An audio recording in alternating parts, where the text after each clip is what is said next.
पण आनंद मात्र होरपळून गेला. तुम्ही बघा, शिर्डीला वगैरे अनेक लोक येतात, साईबाबांच्या पेटीमध्ये पैसे टाकतात. ते असं म्हणत नाहीत की मी तुम्हाला बाबा एक सोन्याचं सिंहासन देतो, तुम्ही मला जाताना 2 द्या. त्याच्याकडे 2 पण घ्यायची कॅपॅसिटी आहे. पण हे बाबांना काय म्हणते माहितीये का, बाबा मी एवढे पैसे टाकलेत, रात्रीची झोप येऊ दे म्हणते मला. कित्येकांना झोप नाहीये रात्रीची. आमच्याकडे एकाला झोप येत नव्हती, त्यानं सगळे डॉक्टर केले पण झोप काही येईना. डॉक्टरला म्हणलं डॉक्टर काही करा, पण डॉक्टर म्हणले बाबा माझे इलाज संपले, तू आणखी दुसरा डॉक्टर बघ. कंटाळला घरी निघाला होता आणि रस्त्याला एक महाराज बसलेले होते. महाराजांचे जाऊन पाय धरले. महाराज म्हणले तुला झोप येत नाही, मी काय करू बाबा. नाही म्हणला सगळे डॉक्टर झाले, महाराज काहीतरी उपाय सांगा. महाराज म्हणले आता कुठे याच्या नादी लागता. महाराज म्हणले एक काम कर, ज्याला झोप लागते त्याचा शर्ट घालून झोप म्हणले. हॅलो म्हणला, महाराजांनी एकदम सोपा उपाय सांगितला. तिथून उठला आणि डॉक्टरकडे गेला आणि डॉक्टरला म्हणला डॉक्टर आता गोळी नको, औषध नको, इंजेक्शन नको, सलाईन नको. म्हणले मग. म्हणले मला तुमचा शर्ट द्या म्हणले. म्हणले शर्ट बावळट आहे का तुझं. ते म्हणले अहो मला महाराजांनी सांगितलंय ज्याला झोप लागती त्याचा शर्ट घालून झोपत जा. डॉक्टर म्हणले तुला कुणी सांगितलं मला झोप येते नीट म्हणून. हॉस्पिटल बांधायला कोटीत कर्ज काढलंय, बँकेचा हप्ता जवळ आला का गरज नसताना पेशंट ऍडमिट करावं लागतंय, गरज नसताना सलाईन लावावं लागतंय. त्याच्यात मेवण्याला मेडिकल टाकून दिलंय, ते मेवण्यालाच द्यावं लागतं साहेब, लिखित नियम आहे. महिना अखेरला आमची भांडणं वादावधी, अजिबात झोप नाही. उठ म्हणले दोघं मिळून शोधू कुणाला झोप लागते. दोघं मिळून एका इंजिनियरकडे गेले. म्हणले बाबा तुला झोप येते का. इंजिनियर म्हणला 6 महिने झाले पालिकेत बिल अडकलंय, ह्या टेबल. उठ म्हणले चल. 25 जण गोळा झाले पण एकाला सुद्धा झोप लागत नव्हती. शेवटी एका पुढाऱ्याकडे गेले. म्हणले बाबा तुला तर लागत असेल, आता आमचं दुखणं काय सांगायचं आहे.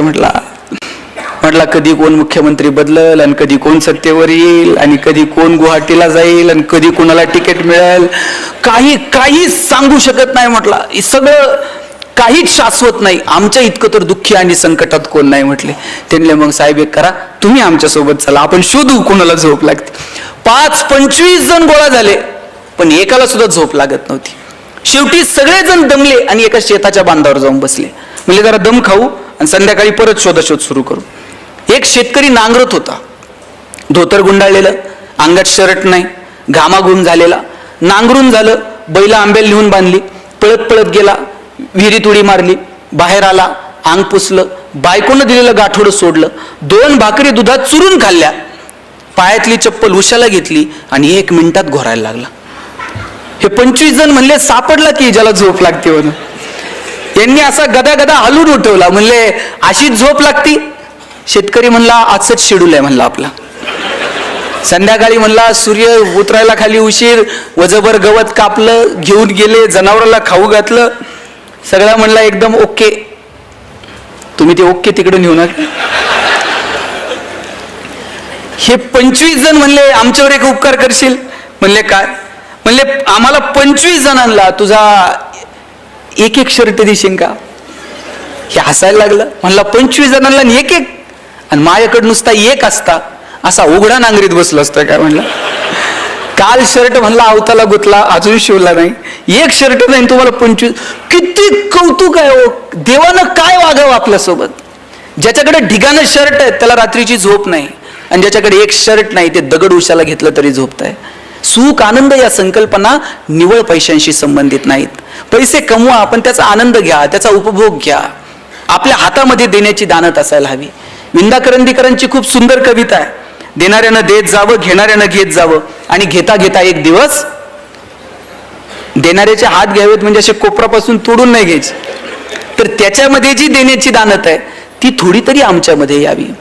हिरव्या पिवळ्या डोंगरांकडून हिरवी पिवळी शाल घ्यावी, सह्याद्रीच्या कड्याकडून छातीसाठी ढाल घ्यावी, वेड्या पिशा ढगांकडून वेडे पिसे आकार घ्यावेत, मातीमधल्या प्रश्नासाठी पृथ्वीकडून हुंकार घ्यावेत, उसळलेल्या दर्याकडून पिसळलेली आयाळ घ्यावी आणि शांत वाहणाऱ्या भीमेकडून तुकोबाची माळ घ्यावी. देणाऱ्यानं देत जावं, घेणाऱ्यानं घेत जावं आणि घेता घेता एक दिवस देणाऱ्याचे हात घ्यावेत. माझा दावा आहे तुम्ही जेवढं समाजाला द्याल त्याच्या हजारो लाखो पटीनं हा निसर्ग तुम्हाला परत करत असतो. पण ती देण्याची दानत तुमच्यामध्ये असली पाहिजे. निसर्ग इतका समृद्ध, एक दाणा पेरला तर त्याचे 1000 दाणे उगवतात. तुमचं उसनं ठेवायला निसर्ग इतका वेडा नाहीये. तुम्ही जेवढं द्याल समाजाला त्याच्या हजारो लाखो पटीने हा निसर्ग तुम्हाला परत करतो. मी म्हणत नाही तुमच्याकडे आहे ते सगळं समाजाला वाटून टाका, पण ज्यांची बाग फुलून आली त्यांनी 2 फुलं द्यावीत, ज्यांचे सूर जुळून आले त्यांनी 2 गाणी गावीत, ज्यांच्या दारात आभाळ भरून आलं त्यांनी उंजळभर पाणी द्यावं, आणि ज्यांची उंची आभाळाला टेकली त्यांनी अशाच मानावर करून बघू नये, थोडंसं खाली झुकावं. आणि जी माणसं मातीत मिसळतात त्या मातीत मिसळणाऱ्या माणसांना थोडंसं वरती उचलून घेता येईल का? मला वाटतं याच्यासाठी काम करावं. बाबा आमटे नगरपालिकेतनं असे बाहेर पडले. एक कुष्ठरोगी पावसात भिजत होता. त्या पावसात भिजणाऱ्या कुष्ठरोग्याला उचलायला गेले आणि उचलता उचलता त्या कुष्ठरोग्याची बोटं तुटून आली बाबांच्या हातात. घरी गेले, बायकोनं जेवायला वाढलं, एक घास सुद्धा बाबांनी गिळला नाही. लहान मुलासारखं बाबा रडायला लागले आणि बायकोनं विचारलं, रडतं का? एक कुष्ठरोगी बघितला, त्याचं दुःख बघून डोळ्यात पाणी आलं. माई म्हटल्या, मग तुम्ही रडून त्याचं दुःख कमी होणार आहे का? चला दोघं जाऊ आणि त्याला घेऊन येऊ. दोघं नवरा बायको गेले, त्याला घेऊन आले आणि पाहता पाहता काट्याच्या वनात सुद्धा सुंदर आनंदोन उभं राहिलं. पण समाजाकडे पाहण्याची जी दृष्टी आहे ना, ती दृष्टी आपल्याकडे अपेक्षित आहे. हो, ती दृष्टी कशातनं मिळते? कुठलाही महागडा गॉगल लावून ती दृष्टी नाही मिळत, ती अंतर्मनातून प्रकट व्हावी लागते. ज्यावेळेस अर्जुनानं आग्रह केला कृष्णाला की विश्वरूप दाखव, त्यावेळेस कृष्ण तयार झाला हसत हसत की अर्जुना मी तुला विश्वरूप दाखवेल. अर्जुनालाही प्रश्न पडला की अरे राधा याच्या एवढी जवळची आहे, राधेला यानं विश्वरूप दाखवलं नाही. याच्या जवळच्या अनेक सवंगडी आहेत, अनेक गोप गोपिका आहेत, त्यांना कृष्णानं विश्वरूप दाखवलं नाही. आणि मग विश्वरूप दाखवण्यासाठी अर्जुनाची निवड झाली. याच्यापेक्षा आणखी काय असावं? अर्जुन खुश झाला. ज्ञानोबांनी ज्ञानेश्वरीमध्ये इतकं सुंदर वर्णन केलंय, वासराला जर पाना द्यायला गाय लागली तर मध्ये तिला थांबवता येत नाही तिचा पाना. अगदी तशीच परिस्थिती कृष्णाची आणि अर्जुनाची झालेली असावी. कृष्ण अर्जुनाला इतकं भरभरून ज्ञान देत होता आणि त्यात अर्जुनानं विचारलं आता विश्वरूप दाखव. कृष्णाला थांबता आलं नाही आणि कृष्ण म्हटला, अर्जुना बघ हे विश्वरूप.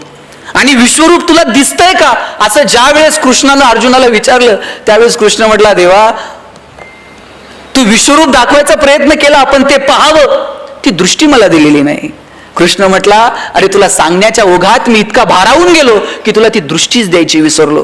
कृष्णानं अर्जुनाला ती दृष्टी देऊ केली आणि मग त्याला विश्वरूप पाहायला मिळालं. भगवंतानं माणूस म्हणून जन्माला घातलं, देण्यासाठी 2 हात दिले, पण त्याच्यासाठी लागणारी दृष्टी ही आपल्याला कमवावी लागेल. ती अंतर्मनातून, ती संस्कारातून येणाऱ्या पिढीला द्यावी लागेल. ती देण्याची जबाबदारी आईबाप म्हणून, ती देण्याची जबाबदारी समाजातला एक घटक म्हणून आपल्याला स्वीकारावी लागेल. अहो आपली जुनी पिढी अशी होती, ती सांगायची 1 तीळ 7 जणांनी खाल्ला. आणि आज आपण पोराला जर टिफिन मध्ये सँडविचचे 3 तुकडे दिले तर आई सांगते, हा तुझे तू खा, तू दुसऱ्याचं खायचं नाही, दुसऱ्याला तुझं द्यायचं नाही, आणि उरले तर घरी घेऊन ये, वाटत बसू नको वेंधळ्यासारखं. काय करायचं पुढच्या पिढीने नेमकं? तुम्ही ते गाणं म्हटलंत का, एरे एरे पावसा? माहित आहे तुम्हाला? माहित आहे का नाही? आणि काय गाणं होतं? Array array array array array array. आवाज हळूहळू कमी का होत चालला? बरोबर म्हणताय तुम्ही.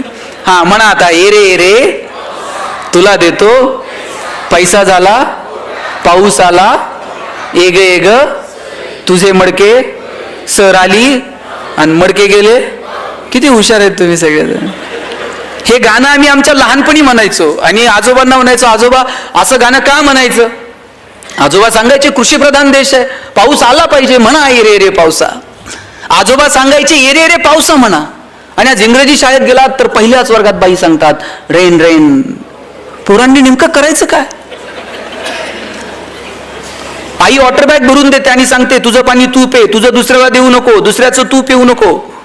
आणि वर्गात गेल्यानंतर गुरुजी सांगतात एकनाथ महाराजांनी काशीहून आणलेलं पाणी गाढवाला पाजलं. पोरांनी नेमकं करायचं काय?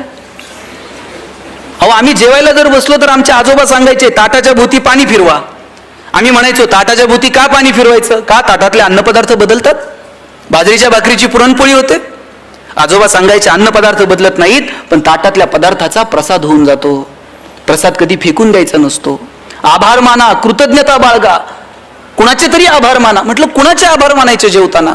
आजोबा सांगायचे जेवताना आभार मानायचे ज्यानं पिकवलं त्या शेतकऱ्याचे, जिनं शिजवलं त्या आईचे. आणि पुढे जाऊन सांगायचे, ज्यानं भूक दिली त्या भगवंताचे सुद्धा आभार माना. कित्येकांकडे फार सोन्याचं ताट आहे हो, पण भूक लागत नाही, करायचं काय? कितीतरी जण आहेत की ज्यांना अन्नाचा कण मिळत नाही म्हणून कोसो किलोमीटर दूर जावं लागतं, आणि कितीतरी जण असे आहेत की खाऊन पचत नाही म्हणून कोसो किलोमीटर चालावं लागतं. किती परिस्थिती भयानक आहे. या परिस्थितीचं भान ठेवून येणाऱ्या पिढीला काय द्यायचं, मला वाटतं हे ठरवावं लागेल. आपल्यामध्ये देण्याची दानत असायला हवी. तुम्हाला एक छोटं उदाहरण सांगतो, कळणाऱ्यांना कळेल. आमच्याकडे एक जण आहे, आम्ही त्याच्याकडे गेलो आणि म्हटलं, साहेब शाळा बांधायची, शाळेला जरा वर्गणी द्या. गावातली 10-5 पोरं माझ्यासोबत होती, म्हणली शाळेला वर्गणी द्या. वर्गणी द्या म्हटल्याबरोबर ते म्हटलं, वर्गणी म्हणजे देणगी. म्हटला, मी बायको आजारी पडली तर कधी लवकर दवाखान्यात नेलं नाही, पोराची कधी नीट फी भरली नाही, आणि गावातली शाळा आणि तिला वर्गणी आणि तिला पैसे, येडाबिडा आहे काय म्हटलं. आम्ही सगळे नाराज होऊन निघालो. तेव्हाच त्या माणसानं हाका मारली, म्हटली, पोरांनो एक काम करा, तुम्हाला मी शाळेला पैसे देईन, पण माझी एक अट आहे. म्हणले काय? नीट लक्ष देऊन ऐका. अट काय? म्हटलं, माझे 2 डोळे आहेत, यातला एक खोटा आहे आणि एक खरा आहे. म्हणले, यातला खोटा डोळा कोणता हे जर तुम्ही पोरांना ओळखलं तर म्हणले मी तुम्हाला मागल तेवढे पैसे देईन. अमेरिकेहून डोळा बसून आणलाय म्हटला, कुणाला सहजासहजी ओळखूच येऊ शकत नाही. त्यानं सांगितलं 2 डोळे, त्यातला खोटा कोणता? पहिलीतलं पोरग होतं. ते म्हणलं, काका डावा डोळा खोटा आहे म्हणला तुमचा. ह्याला आश्चर्य वाटलं, कुणालाच ओळखता येत नाही, पहिलीतल्या पोरानं ओळखलं डावा डोळा खोटा.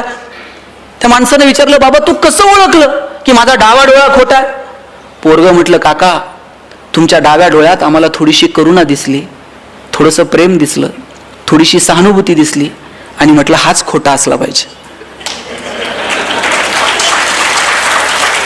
तुमच्या वागण्यावरनं तर वाटत नाही खऱ्या डोळ्यात ती शिल्लक आहे. काय जगतो आपण? 1 रुपयाचं नाणं वर जाणार नाही, आपण कशासाठी भांडतो? भगवान श्रीकृष्ण करंगळीवरती पर्वत उचलतो आणि बासरी मात्र 2 हातांनी घट्ट पकडतो. आता ज्याला करंगळीवरती पर्वत उचलता येतो ते बासरी तर अशी गरगरा फिरवली असती की नाही, मग ते 2 बोटांनी अशी घट्ट बासरी का पकडतो? कारण कृष्णाला ठाऊक आहे, पराक्रम हा रणांगणात गाजवायचा असतो आणि नात्यांमध्ये प्रेम जपायचं असतं. आपण उलट करतो, नात्यांमध्ये पराक्रम गाजवतो आणि रणांगणात शस्त्र खाली ठेवतो. नात्यांमध्ये काय पराक्रम गाजवायचा आहे हो? 10 वर्ष झाले भावाचं तोंड बघितलं नाही, काय पराक्रम आहे? एकाच आईच्या पोटी जन्माला आलेले 2 भाऊ ज्या बांधावर काहीच पिकत नाही त्याच्यासाठी भांडत बसतात. दोघांच्या भांडणात वकील 2 एकर विकत घेते हो. कसला पराक्रम आहे? 10 वर्ष झाले बहिणीचं तोंड बघितलं नाही, बहिणीच्या दारात गेलं, ती गेल्यानंतर तुम्ही साडीन चोळी घेऊन जाल, तिला कळतंय का भाऊ आलाय आणि आता रडतोय? नात्यांमध्ये पराक्रम नसतो गाजवायचा, नात्यांमध्ये प्रेम द्यायचं असतं, आणि रणांगण गाजवायला पराक्रम रणांगणात गाजवायचा असतो. आपण उलट करायला लागलो, नात्यांमधली मजा हरवून गेली आणि आपण इकडे तिकडे साधनांमध्ये मजा शोधायला लागलो. माझं सांगणं मी जास्त वेळ आपला घेत नाही, पण एक सांगतो की आयुष्य खूप सुंदर आहे. छोट्या छोट्या गोष्टींचा आनंद घ्या. आपल्या प्रत्येकात काहीतरी वेगळेपण आहे, ते वेगळेपण आपल्याला ओळखता आलं पाहिजे. छोट्या छोट्या, मगाशी कुणीतरी सांगितलं की संकटांना घाबरू नका. काय घाबरायचं संकटांना? संकटांच्या समोर असं छाती काढून उभं राहता आलं पाहिजे शिवाजी महाराजांसारखं. कुणाच्या बापाला आपण कधी घाबरू नये. घाबरायचंय ना आपल्याला, आपण आपल्या कर्माला घाबरावं. इतर कुणाला घाबरण्याची काय गरज आहे? आपण आपल्या कर्माला घाबरावं की अरे माझ्या हातनं हे चुकीचं घडतंय. लक्षात ठेवा, चेंडू जसा भिंतीवर मारताना तसाच मागे येतो. तुम्ही जे पेरणार आहात ते उगवणार आहे. गहू पेरून कधी ज्वारी उगवत नाही. तुम्ही जे कर्म करणार त्याची फळं तुम्हाला इथंच फेडायची आहेत. म्हणून घाबरावं तर कर्मांना घाबरावं. काय द्यायचं समाजाला ते ठरवा, कसं जगायचं ते ठरवूयात. कधीतरी अंतर्मनात डोकावून स्वतःचा कधीतरी विचार करूयात हो. आम्ही तो विचार करणं जेव्हा सोडून दिलं ना, तेव्हापासून आयुष्यातली मजा हरवून गेली. म्हणून या कार्यक्रमाच्या निमित्तानं मला आपल्या सगळ्यांना आवर्जून सांगायचंय की आपण काय करायचं ते ठरवून घेऊया. छोट्या छोट्या गोष्टींचा आनंद कसा मिळवता येईल हे ठरवून घेऊयात. जगण्यातली समृद्धता निवळ साधनांमध्ये नाही, ती कुणाच्या तरी मदतीला धावून जाण्यात आहे, हे स्वतःच्या मनाला सांगून बघूयात. हे आयुष्य परत कधीच कधीच मिळणार नाहीये. म्हणून ज्यांच्याकडे आहे त्यांनी थोडं तरी समाजाला देता येईल का, मला वाटतं या दृष्टीनं प्रयत्न करावा. मला एक आवर्जून एक गोष्ट आपल्या सगळ्यांना सांगायची आहे. बघा, मी का असं म्हणतो की आपल्याकडे जे आहे ते इतरांना देता यावं? कारण या जगाचा नियम आहे की आपल्याला इथून काहीच घेऊन जाता येणार नाहीये. मी माझ्या वडिलांना विचारलं होतं की जगणं कशानं सुंदर होईल. वडील म्हटले होते तू यादी कर की आतापर्यंत तुला किती लोकांनी मदत केली. मी ती यादी करायला घेतली. मला गावात ह्या माणसानं मदत केली, शाळेत ह्या माणसानं मदत केली, कॉलेजमध्ये या माणसानं मदत केली. मी 100-150 लोकांची यादी केली की या 150 लोकांनी मला माझ्या आयुष्यात आजपर्यंत मदत केली. वडील म्हटले वा, तुला आठवत आहेत ती माणसं की ज्यांनी तुला मदत केली. आता दुसरी यादी कर, तू किती लोकांना मदत केली आयुष्यात. साहेब मी ती यादी करायला घेतली, 5-6 लोकांपेक्षा जास्त नावं मी लिहू शकलो नाही. वडील म्हटले ज्या दिवशी तुझी दुसरी यादी पहिल्या यादीपेक्षा मोठी होईल ना, त्या दिवशी जगणं सुंदर होऊन जाईल. आपण किती लोकांचं जगणं सुंदर करू शकलो, किती लोकांना ताकद देऊ शकलो. म्हणून संकटांच्या समोर गडबडीत व्हायचं नाही. जितक्या लोकांना मदत करता येईल तितक्या लोकांना मदत करावी. कुणी संकटात आहे, कुणी अडचणीत आहे, त्याला धावून जाता येईल का. आणि प्रत्येक वेळेस पैसेच लागतात मदतीला असं नाही.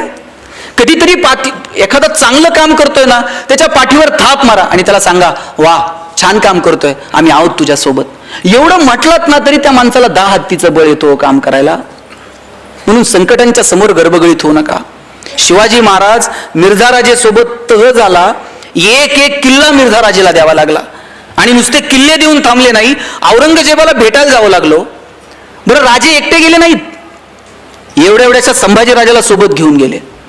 एखादा बाप म्हटला असता मी संकटात चाललोय, लेकराला का नेऊ, पण घेऊन गेले संभाजी राजांना सोबत. मग मधला जो प्रवास आहे आग्र्यापर्यंतचा ताई, त्या प्रवासामध्ये शिवाजी राजांचं संभाजी राजांचं काहीतरी बोलणं झालं असेल की नाही. काय बोलले असतील शिवाजी राजे संभाजी राजांना. स्विस बँकेत आपलं अकाउंट आहे, पासवर्ड सांगतो. काय बोलले काय असतील. शिवाजी राजांनी सांगितलं असेल शंभूराजे आतापर्यंत तुम्ही जिंकणं बघितलं, आतापर्यंत तुम्ही यश बघितलं, आयुष्यातला संघर्ष सुद्धा जवळून बघा, चला माझ्यासोबत. घेऊन गेले. तिथं गेल्यानंतर औरंगजेबाने एक हत्ती भेट म्हणून दिला संभाजी राजांना. आणि थोडीशी गंमत करावी म्हणून दिलेर खान म्हटला शंभूराजे आप इतने छोटे हो और हाथी इतना बड़ा है, इस हाथी को आप महाराष्ट्र में कैसे ले जाओगे. एवढ्याचा संभाजी राजा दिलेर खानाच्या डोळ्यात डोळे घालून सांगतो ये तो जानवर है, बैठ कर जाएंगे, नहीं आया तो खींच कर ले जाएंगे, लेकिन हमारे आबा साहब ने जो आपको किले दिए हैं वो तो अभी महाराष्ट्र में है, उन्हें आप आगरा कैसे ले आओगे. एवढ्याचा संभाजी राजा पण माहित होता आता तहात दिलेत आणि मग घेऊ की परत एक त्यात काय असते. दत्ताजी शिंदेच्या मानेवर तलवार ठेवली होती आणि विचारलं क्यू पटेल और लढोगे. आणि त्याही अवस्थेत दत्ताजी शिंदे म्हटला क्यू नाही, बचेंगे तो और भी लढेंगे. संकटाच्या समोर असं उभं राहायचं ना, संकटाला वाटलं पाहिजे कुडून याच्या नादाला लागलो. आणि प्रत्येक वेळेस संकटाशी 2 हात केलेत पाहिजे असं नाही. डोंगर पोखरत बसू नका हो, कधी कधी डोंगराला वळसा घालून निघून जा. प्रत्येक वेळेस संकटाच्या समोर भांडलंच पाहिजे असं नाही. कधीतरी दुर्लक्ष करा, कधीतरी मिश्किलपणे सामोरं जा. संकटाच्या समोर मिश्किलपणे सामोरं